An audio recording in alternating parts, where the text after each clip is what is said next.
जय श्री राधे, हरे कृष्णा। कैसे हैं आप लोग? हाँ जी, क्या हाल चाल। श्राद्ध पक्ष, पितृ पक्ष चल रहा है। वीडियो थोड़ी सी डिले है, लेकिन मैं आपको कुछ बातें बताऊंगी जो बहुत जरूरी है। बहुत सारे लोग तर्पण करते हैं, पितरों को जल अर्पण करते हैं। जल में काले तिल डालकर रोज उन्हें अर्घ जल अर्पण करते हैं और उनका तर्पण करते हैं। उन्हें तर्पण कहा जाता है। लेकिन तर्पण करने का जो तरीका है ना, वो ऐसे जैसे हम भगवान सूर्य को जल अर्पण करते हैं ना, वैसे नहीं देना चाहिए। हाथ में जल लेना चाहिए और तर्पण का पानी ऐसे अंगूठे के बीच से ऐसे गिरना चाहिए। जल यूं यूं गिरना चाहिए, यहां से। ठीक है, तो इस बात का पहले आपको ध्यान रखना है। नंबर 2, पितृपक्ष में कौओं की आप जितनी सेवा कर सकते हैं आप प्लीज जरूर कीजिए। पितृपक्ष है, बुरे दिन है, ऐसा है वैसा है, ये काम नहीं करना, वो काम नहीं करना, बाल नहीं कटाना, नए वस्त्र नहीं खरीदना। आपको पता है इसी पितृपक्ष के दौरान महालक्ष्मी के 16 दिन के 16 धागे की पूजा भी की जाती है। हाँ, आपको नहीं पता? जी हाँ, तो जान लीजिए। देखिए, ये जो पूजा है ना, ये लक्ष्मी को प्रसन्न करने का सबसे खूबसूरत समय होता है। अगर आपको लक्ष्मी की कमी है तो नहीं पता था ना आपको? जी हाँ, ये पूजा पितृपक्ष के दौरान ही की जाती है। पितृपक्ष वो समय होता है जब आपके पितृ, जैसे सावन में महादेव आए, भाद्रपद में हमारे गणपति भी आए, हमारे राधा रानी, हमारे श्याम सुंदर, सभी लोग आए। अब बारी है पितरों की। पितृ आए हैं धरती पर। जी हाँ, 15 दिन पितृ देवता धरती पर रहते हैं। और वो क्या देखते हैं? उनके परिवार वाले उन्हें कितना याद कर रहे हैं, कितना सम्मान दे रहे हैं, क्या क्या आप भोग बना रहे हैं, क्या अर्पण कर रहे हैं। पितृपक्ष में क्या पूजा पाठ नहीं करते सिर्फ क्योंकि ये बुरे दिन होते हैं? कौन कहता है कि बुरे दिन होते हैं? आपके पितृ यहाँ होते हैं, अलग अलग योनियों में अलग अलग कर्मों के अनुसार होते हैं। अगर आपके पितृ अभी भी कहीं तकलीफ में भटक रहे हैं तो ये सब करने से वो स्वर्ग की एक एक सीढ़ियां चढ़ते हैं, यूं कहूं तो। जी हाँ, मैं आपको इस बारे में जितना बोलूं उतना कम है। इन दौरान आपको गरुड़ पुराण सुनाना चाहिए, सुनना चाहिए, और पितरों के लिए अच्छे भाव रखने चाहिए। पितरों की तस्वीर पर दीप दान करना चाहिए। पीपल वृक्ष पर डेली दिया जलना चाहिए, हर रोज इन पितृपक्ष में दिया जलना चाहिए। और पितृपक्ष की बात अगर हम करें तो पितृपक्ष में आपको चींटियों की भी सेवा करनी चाहिए। चींटियों को आटा बुनकर भी देना चाहिए। जी हाँ, जितने पुण्य कर्म हैं आप इन दौरान पितृपक्ष में कर सकते हैं, क्योंकि पितृ यही देखेंगे। आप जो भी दान करेंगे, जो भी खिलाएंगे, भूखे से भूखे मजदूर को खाना खिलाइए, भोजन प्रसाद पवाइए।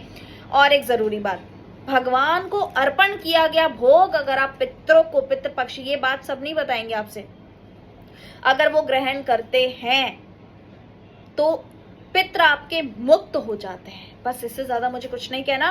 पितरों की सेवा भाव से इसको एक पितृपक्ष के त्योहार की तरह सेलिब्रेट करना चाहिए, ना कि बुरे दिन मानकर ये नहीं करना, वो नहीं करना। आप सब कीजिए, ठीक है।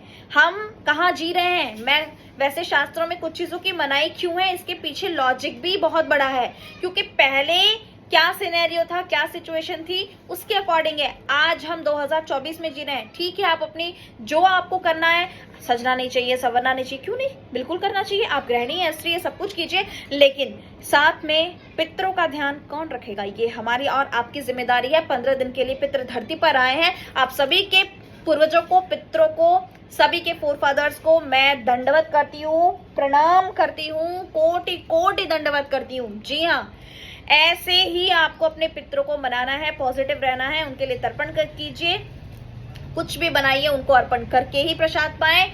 और जैसे आप तर्पण कर रहे हैं, उनकी तिथि जब आए, जिस तिथि पर उनकी मृत्यु हुई है, बहुत इंपॉर्टेंट बात है ये, जिस तिथि पर उनकी मृत्यु हुई है, अगर उस तिथि पे उनका तर्पण किया जाए और उसी दिन विसर्जन किया जाए उनका।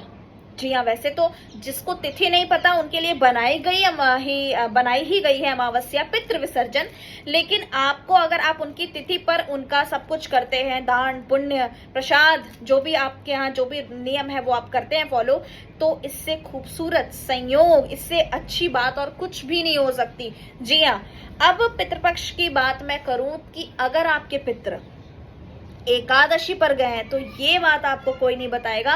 एकादशी पर बहुत सारे लोग पितरों का तर्पण करते हैं और कई घरों में ऐसा होता है, ये गलत है। क्यों गलत है? क्योंकि पितृ है वो पता नहीं किस लोक में है, और आप सब बेहतर जानते हैं कि एकादशी पर अन्न वर्जित है, तो भला हमारे पितृ अन्न कैसे ग्रहण कर सकते हैं? ऐसे में क्या करें? ऐसे में द्वादशी पर आप प्रसाद बनाएं, और द्वादशी पर ही, अगर वो एकादशी तिथि पर गए हैं तो द्वादशी को ही आपने उनका तर्पण करना है, उनका श्राद्ध आपको द्वादशी पर करना चाहिए। पितृपक्ष की मैं जितनी बातें करूं उतना कम है। आपको पता है दुनिया में ऐसे लोग हैं जो पितृपक्ष को बहुत बुरा दिन मानते हैं, और वहीं कुछ लोग मेरे पास ऐसे आते हैं जो पितृपक्ष का इंतजार करते हैं। पितृपक्ष में अगर आपका बुरा हो रहा है, अगर आपके साथ कुछ कोई ना कोई सिम्टम्स हर बार आपको मिलता है, कुछ ना कुछ सही नहीं होता है, बहुत डर लगता है, बड़ा डर लगता है, इतने से आपके पितृ खुश नहीं है, नाराज है, आपने नाराज करके रखा।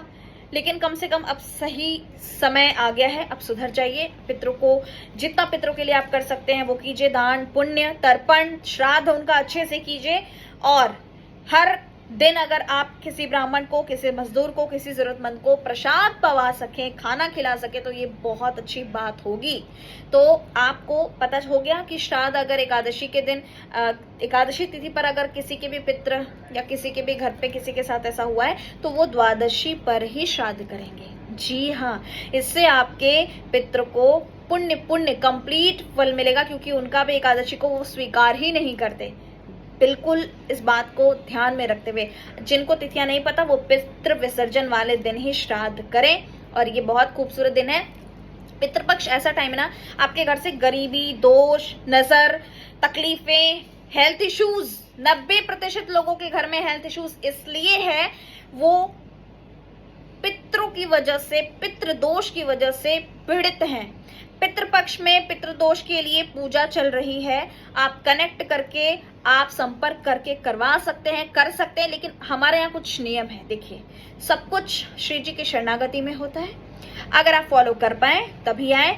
जिनकी कुंडलियां देखी जाती है, जिनकी एनर्जीज चेक की जाती है, उनके बारे में तो सब कुछ पता चल जाता है, लेकिन पितृपक्ष पर ये जो वीडियो है ना, ये मैं जितनी भी बातें करूं उतना कम है, इसलिए अपने पितरों का ध्यान रखें। एक और जरूरी बात, जिनके घर में नई शादियां हुई हैं, नए विवाह हुए हैं, या कोई नया कार्य हुआ है, या अगर किसी की मृत्यु हो गई थी, तो इन दोनों ही कार्यों में पितृ को आमंत्रण निमंत्रण दिया जाता है।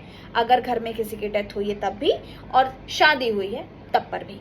जी हाँ, ऐसे में एक बार पितृ को निमंत्रण दे दिया गया, वो आ चुके हैं, वो सब कुछ स्वीकार करके जा चुके हैं, तो ऐसे में 1 साल तक श्राद्ध नहीं किया जाता। जी हाँ, लेकिन इसका मतलब ये नहीं है कि आपके मन में भाव ना हो अपने पितरों के लिए। जी हाँ, मुझे पता है आप सबके दिमाग में क्या चल रहा है, लेकिन पितरों का तर्पण करना बहुत जरूरी है। आखिरी दिन तर्पण अगर आप किसी घाट पर, किसी नदी पर जाकर करते हैं तो इसका और भी बहुत ज्यादा फल मिलता है। आप इस समय गौदान करेंगे तो भी आपके पितरों को पूरा फल मिलेगा। और पितृपक्ष में आने वाली जो इंदिरा एकादशी है, अगर आप इसका व्रत रखकर अपने पितरों को इसका जो पुण्य है अर्पित करते हैं, तो इससे बड़ी कोई और बात ही नहीं हो सकती। आपके पितृ तो बस कल्याण, ठीक है, हमारे श्री हरि के चरण मिल जाएं, और क्या चाहिए।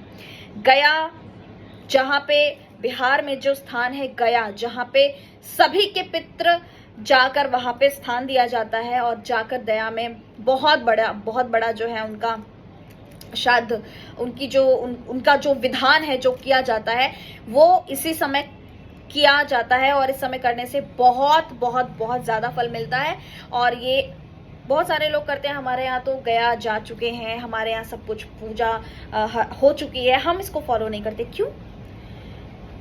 आप फॉलो मत कीजिए, आप रूल्स मत कीजिए, लेकिन भाव तो रखिए कि पितृपक्ष चल रहा है, आप दान कर दीजिए, आप पुण्य कर दीजिए, आप तर्पण करवा दीजिए, ठीक है, आप किसी गरीब को, किसी ब्राह्मण को खाना खिला दीजिए। भाव में आपके पितृ रहें कि पितृ अब चले गए, बैठ गए, छुट्टी नहीं, ऐसा नहीं होना चाहिए।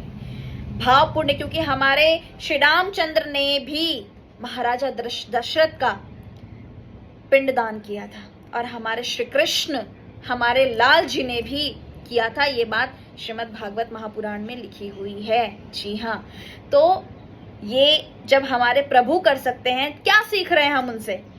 हम कौन सी बड़ी चीज है?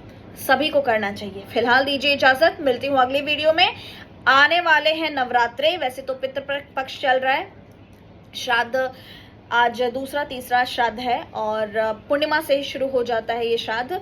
तो आप सभी को पितृपक्ष की बहुत सारी बधाइयां, अच्छे से पितृ को मनाइए। और फिलहाल मुझे दीजिए इजाजत, मिलती हूँ अगली वीडियो में। जय श्री राधे, हरि बोल।